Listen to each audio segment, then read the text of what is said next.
Hai sahabat mau belajar, hari ini kita akan pelajari mengenai flowchart pada algoritma pemrograman.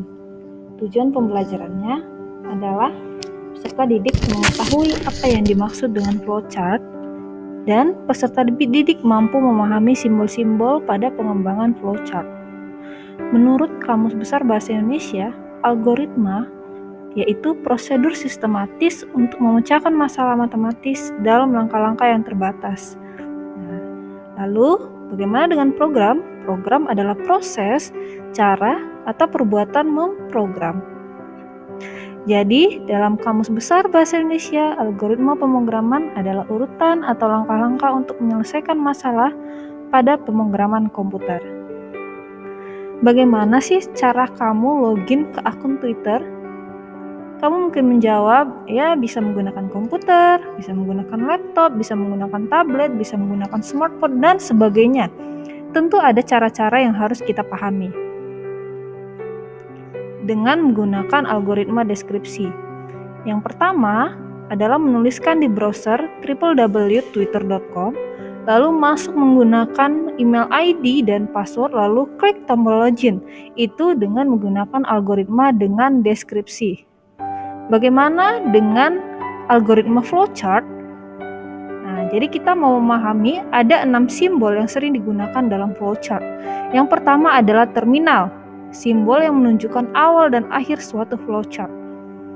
Yang kedua ada input dan output, digunakan untuk operasi input dan output, yaitu mengambil input atau menampilkan output.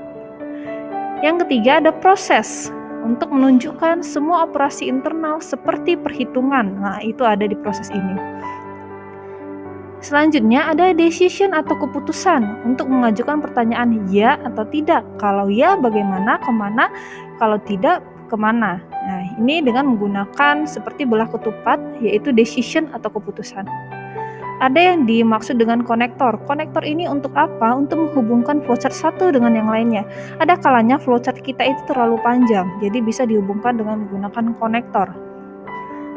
Selanjutnya ada yang namanya control flow, tanda panah. Nah, ada tanda panah ke samping kanan, ke samping kiri, ke bawah, dan ke atas, menunjukkan arah suatu aliran. Nah, aturan penulisan flowchart umumnya dituliskan dari atas ke bawah, untuk memudahkan kita memahami flowchart tersebut. Semua kotak flowchart harus terhubung satu dengan yang lainnya. Semua flowchart harus dimulai dengan simbol terminal, ya. Simbol keputusan memiliki 2 cabang, ya atau tidak, benar atau salah. Kalau ya kemana, kalau tidak kemana, kalau benar kemana, kalau salah kemana. Harus ada 2 cabang pada simbol decision atau pengambil keputusan. Nah, seperti flowchart ini tambahkan 10 dengan 20, ya. Bisa kita lihat uraian deskripsinya. Inisialisasi proses sama dengan 0, isikan bilangan 10 dan bilangan 20, ya. Kita mulai. Ini uraian deskripsinya, kita tuliskan bagaimana cara menambahkan 10 dengan 20. Nah, dengan flowchart kita menggambarkan dimulai, lalu jumlahnya sama dengan 0, isikan 10 20.